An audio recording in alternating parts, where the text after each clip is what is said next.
Hello, good morning, Rhythm.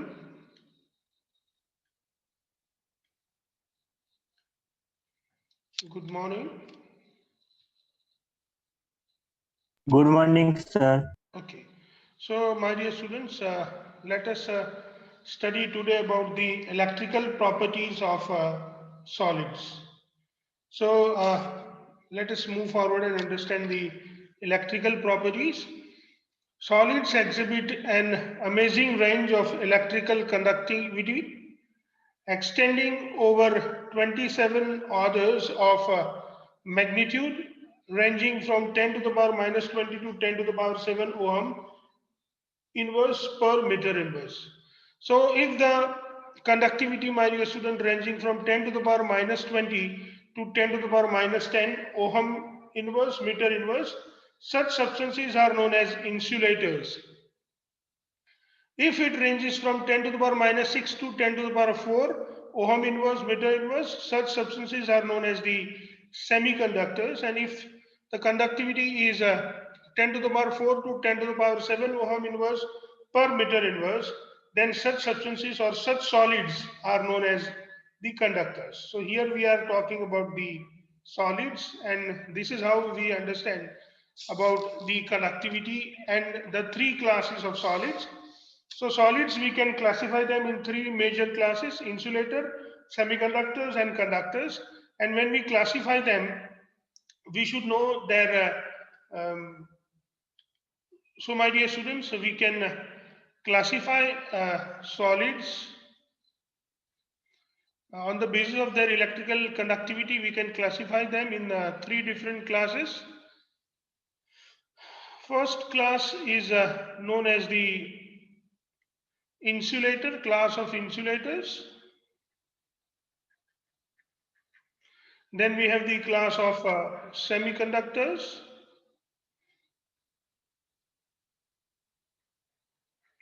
And then we have the class of conductors.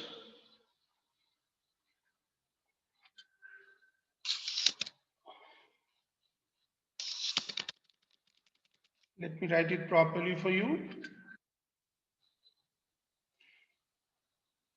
And how do we find out them? How do we find out whether they are um, whether they are what kind of conductors? Let me revise it for you. If they are insulators, my dear students, their electrical conductivity, please remember we are talking about electrical conductivity. Electrical conductivity ranging from 10 to the power minus 20 to 10 to the power minus 10.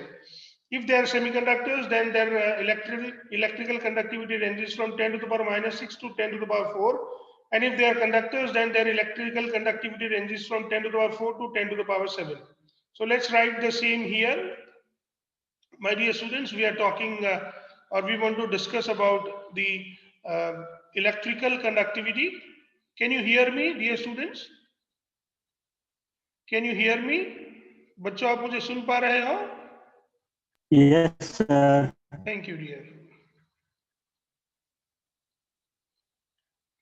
So when it comes to the electrical conductivity, my dear students, these insulators, they have their electrical conductivity ranging from 10 to the power minus 20 ohm inverse, meter inverse to 10 to the power 10 ohm inverse, meter inverse.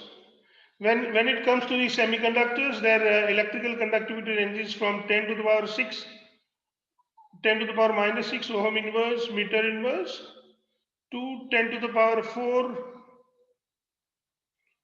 ohm inverse, meter inverse.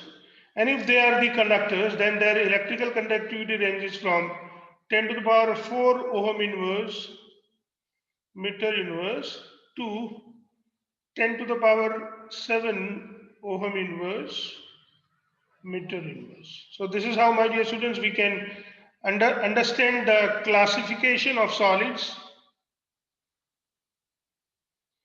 Classification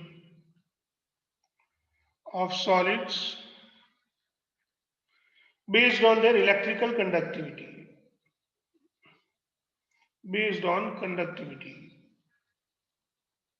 So this is how we study about the classification of solids based on the electrical conductivity, my dear students.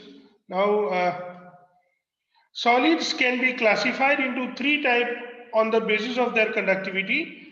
These three classes are, the first class is known as the class of conductors. Solids with conductivity ranging from 10 to the power 4 to 10 to the power 7 ohm inverse meter inverse are called conductors. Metals have conductivity of 10 to the power 7 to 10 to metals have conductivity of 10 to the power 7 ohm inverse meter inverse order, and they are good conductors. Then, my dear students, we want to study about the insulators. Solids with conductivity ranging from 10 to the power 20 ohm inverse meter inverse to 10 to the power 10 ohm inverse meter inverse are called insulators. And then we want to study about the semiconductors. These are the solids with conductivity ranging from 10 to the power minus 6 to 10 to the power 4 ohm inverse meter inverse. If we want to write the example, the insulators are generally the plastic and some kind of rubbers, and sometime it is wood. So these are the insulators which are having the range. And same way, my dear students, when it comes to the semiconductors, our silicon and germanium, they are called the semiconductors. They are the elements. Now, conduction of electricity by metals. So first we need to study the conduction of electricity by metal. Metals have free electrons in their crystals according to electron C model. Now, those orbitals which can be used for the valence forms a group of orbital called valence bond. Uh, Now, when electricity is passed through this show that more electrons becomes free to pass the electricity. It means electrons absorbs the energy and are used in the conduction.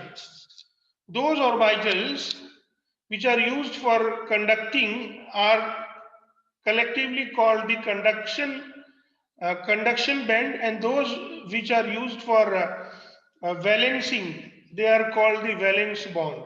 The distance between the valence bond and conduction bond is important for the conduction of electricity.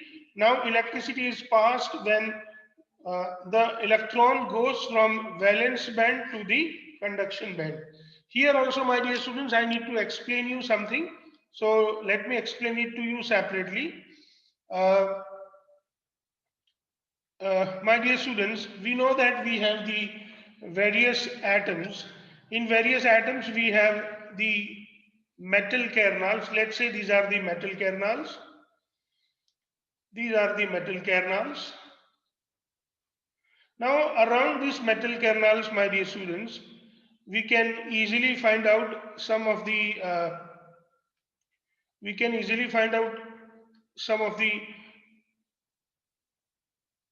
just 1 minute, my dear students. Let us understand this valencing and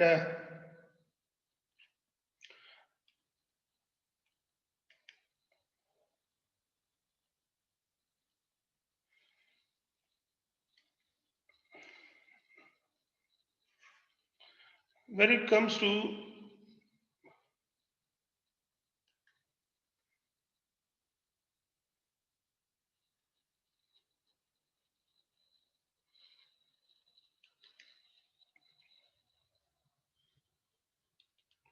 we have just studied, my dear students, that we have this type of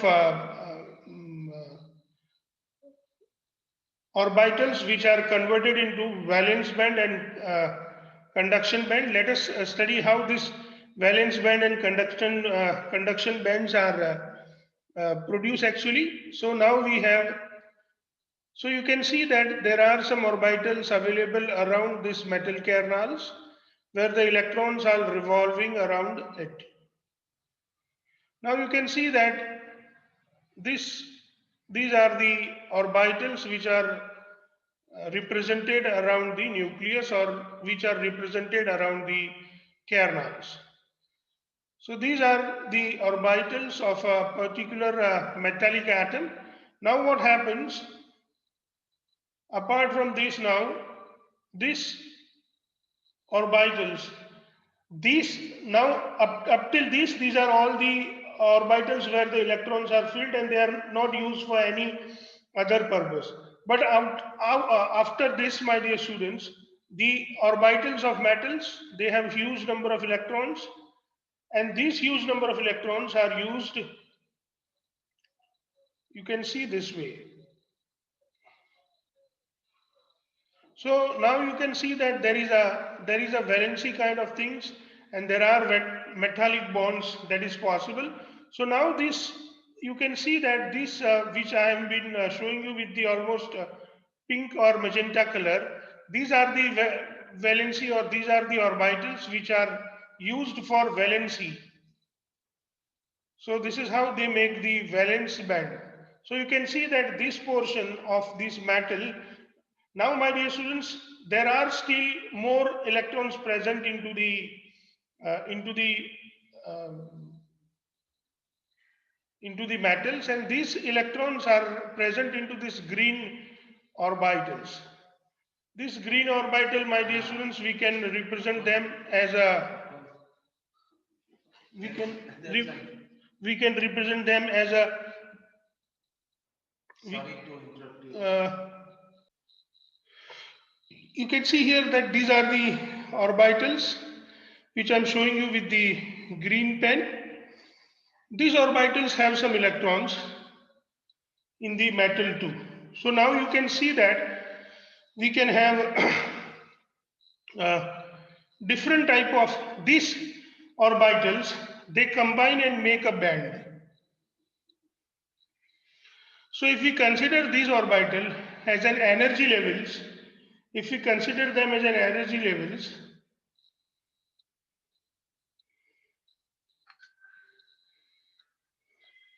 even if this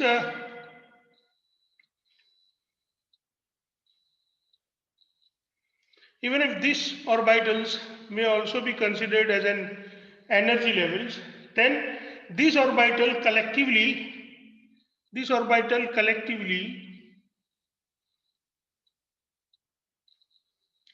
this orbital collectively make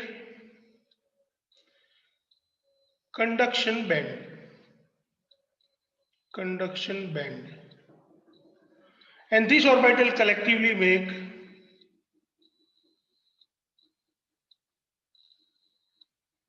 valence band. Please understand, my dear students, that we have these two type of band. One is known as the conduction band, another is known as the valence band. So those electrons which are present over here,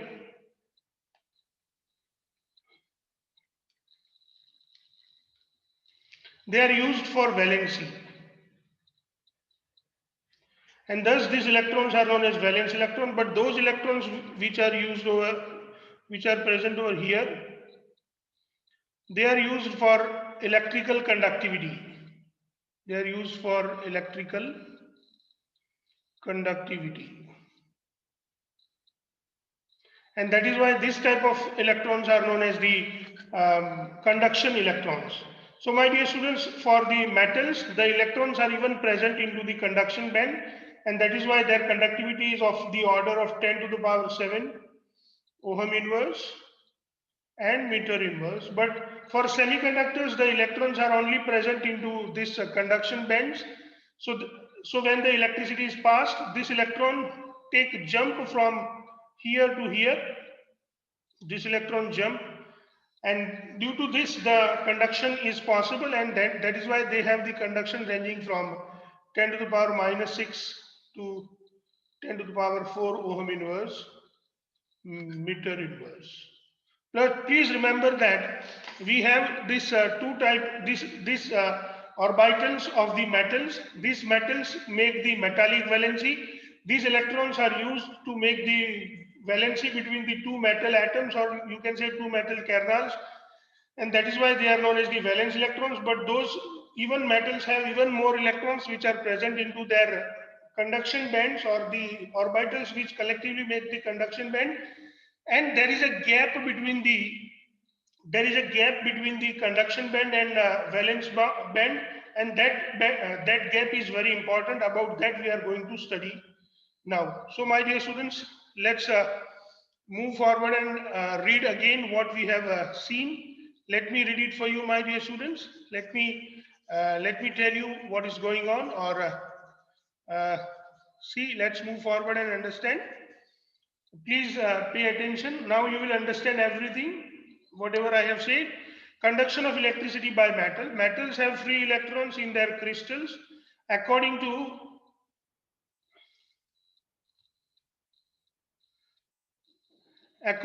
the electron C model. Now those orbital which can be used for the valence forms a group of orbital called valence bands. Please remember they are known as the valence bands.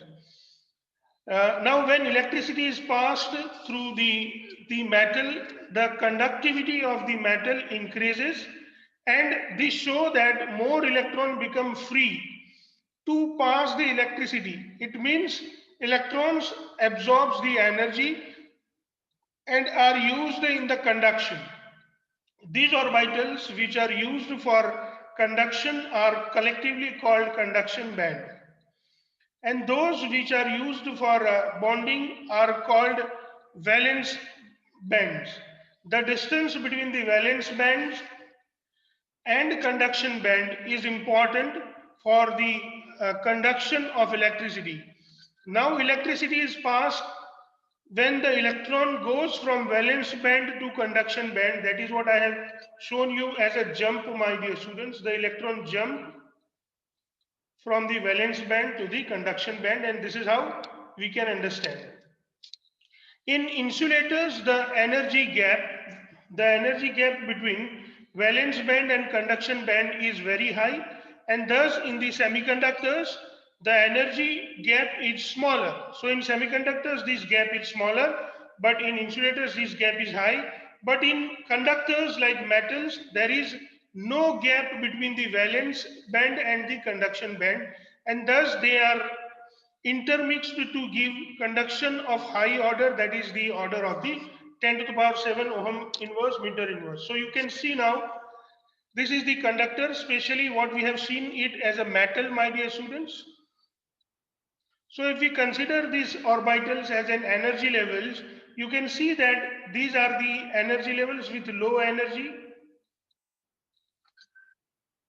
They have low energy, my dear students. These are the energy levels with the high energy. They have low energy. These are with high energy. Now if we consider this somewhere, then you can see that the energy of these are the valence bands. These are the valence bands. These are the conduction bands. You can see that. Now there is a gap between the valence band and conduction band in two type of conductor. One is there in the semiconductor. Another one is there is the insulators. So in the insulators and semiconductors, there is a gap between the valence band and conduction band. This gap between the valence band and conduction band is known as the forbidden zone, or it is also known as the energy gap. Now this energy gap is very difficult in case of the insulators to be overcome. So what happens in insulators, or in case of the insulators, my dear students, this gap is very big. You can see that this gap is very big, large gap in case of the insulators, but this energy gap is small in case of the semiconductors. So when the electricity passes, you can see here there are already electrons present over here. These are the electrons that we show, and these electrons are used for conductivity, and that is why metals have the higher conductivity of the range 10 to the power 7 ohm inverse meter inverse. But what happens, the electrons which are present over here in the valence band, when we pass the electricity, they absorb the energy and then they jump from this electron in semiconductors, they jump from valence band to conduction band, and thus the electricity is passed. But the electricity which is passed is the order of 10 to the power minus 6 to 10 to the power 4 ohm inverse meter inverse. So it is not much, and that is why they are known as the semiconductors. But in case of the insulators, the electrons which are present over here, this electron cannot easily jump. Their jump becomes smaller. So the jump is not possible, or jump is small, jump is small to overcome the forbidden zone, the forbidden zone. So these electrons, when we pass, or when we try to pass the electricity, they cannot jump and go into the conduction band, because there's some jump is either smaller, or the energy they can absorb is not enough to overcome such a large forbidden zone or such a large energy gap. And as they do not have as they have the large energy gap in case of the insulators, my dear students, we simply the conduction of insulator is found to be very small. A conductor may conduct electricity through the movement of electrons or ions. Metallic conductors belong to the former category, and electrolyte to the latter. So please remember that a conductor may conduct electricity by the movement of electrons. So metals conduct electricity by the movement of electrons, but the electrolyte, which dissociate or ionizes into positive ion or cation and anion, they conduct the electricity by the ions, and this is how we can say they are good conductors, or they are conductors. Metals conduct electricity in solid as well as in the molten state. The conductivity of metal depend upon the numbers of valence electron available per atom. Please remember that the conductivity of metal depends upon the number of valence electrons available per atom.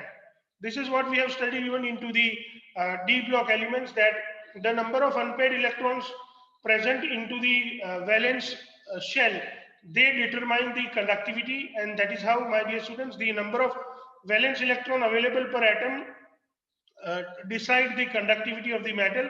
But in metals, the energy levels are so close that the electricity, that collectively they form a band, and this band is of two types. Now please remember that there is no gap between the valence band and conduction band into the metal, and that is why mostly metals are good conductor of electricity. Actually, bands are imaginary, and they are group of molecular orbitals. A concept of band is generated just to explain the conduction in metals. So please remember that these bands, which are actually the collection of the molecular orbitals, and this collection, or this idea is just to explain the conduction in metals and why the insulators do not conduct electricity. If this band is partially filled, or it overlaps with the higher energy unoccupied conduction band, then electrons can flow easily under an applied electric field, and the metal shows conductivity. The gap between filled valence band and next higher occupied band, that is conduction band, is large. Electron cannot jump to it, and such a substance has a very small conductivity, and it behaves as a insulators. So my dear students, what is insulators? Now you can easily understand that insulator is a substance in which there is a large gap between the valence band and conduction band. Now, conduction of electricity in semiconductors. So, let us study the conduction of electricity in semiconductors. In case of the semiconductors, my dear students, semiconductors are the silicon and germanium. The gap between the valence band and the conduction band is small. Therefore, some electrons may jump to conduction band from the valence band and show some conductivity. That is why the conductivity order is ranging from 10 to the power minus 6 to 10 to the power 4 ohm inverse meter inverse. Electrical conductivity of semiconductors or increases with rise in the temperature. Please remember that in semiconductors, the electric conduction increases with rise in temperature, since uh, since the electron can jump to the conduction band in the increased temperature, substances like silicon and germanium show this type of behavior and are called the semiconductors. The conductivity of these intrinsic semiconductors is too low, is very small to be of practical use. Their conductivity is increased by adding an appropriate amount of a suitable impurity. This process is called doping. So my dear students, we want to study about the process which is known as the doping. Let us understand what is doping, but we can easily say that what is doping? Doping is actually the process of adding impurities into the uh, uh, into the semiconductors. Conductivity of semiconductors can be increased by by either increase in temperature. This is due to more increase in electrons, more increase in energy in the electron that jumps from valence band to conduction band, and this conductivity increases. Substances like silicon and germanium show such behavior and they are called the intrinsic conductors. So what is the meaning of intrinsic conductors? Those conductors whose conductivity is increased with the increase in temperature, they are known as the intrinsic conductors.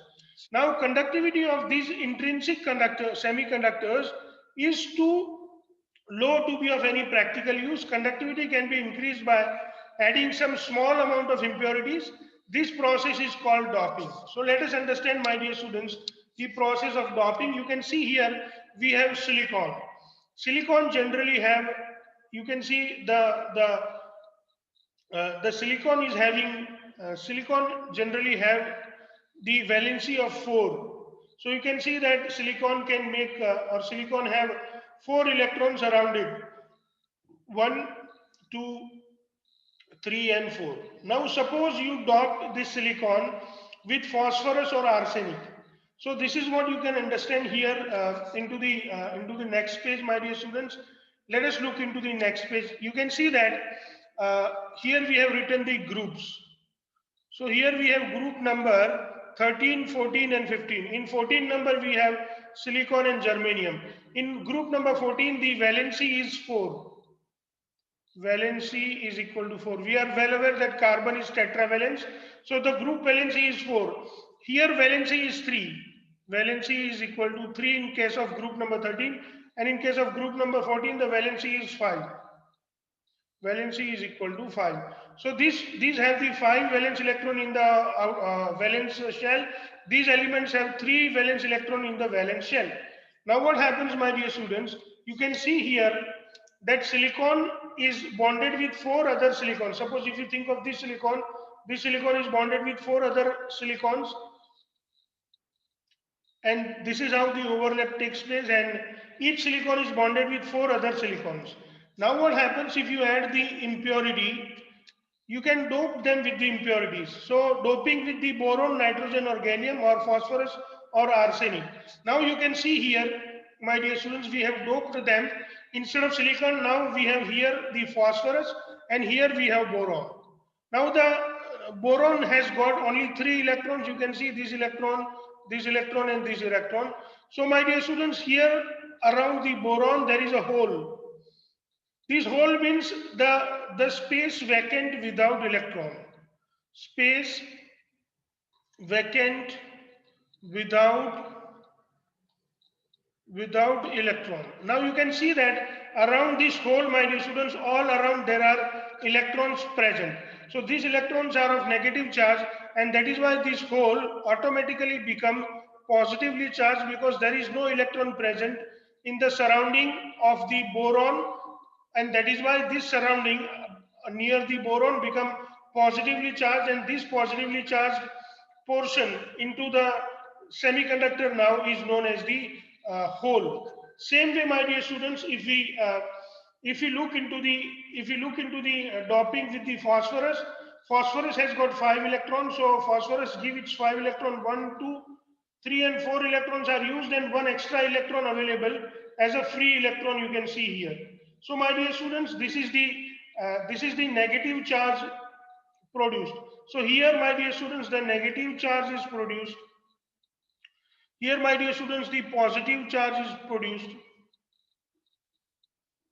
And that is why, my dear students, this is what it is known as the P type of semiconductor, and this is what it is known as the N type of semiconductors.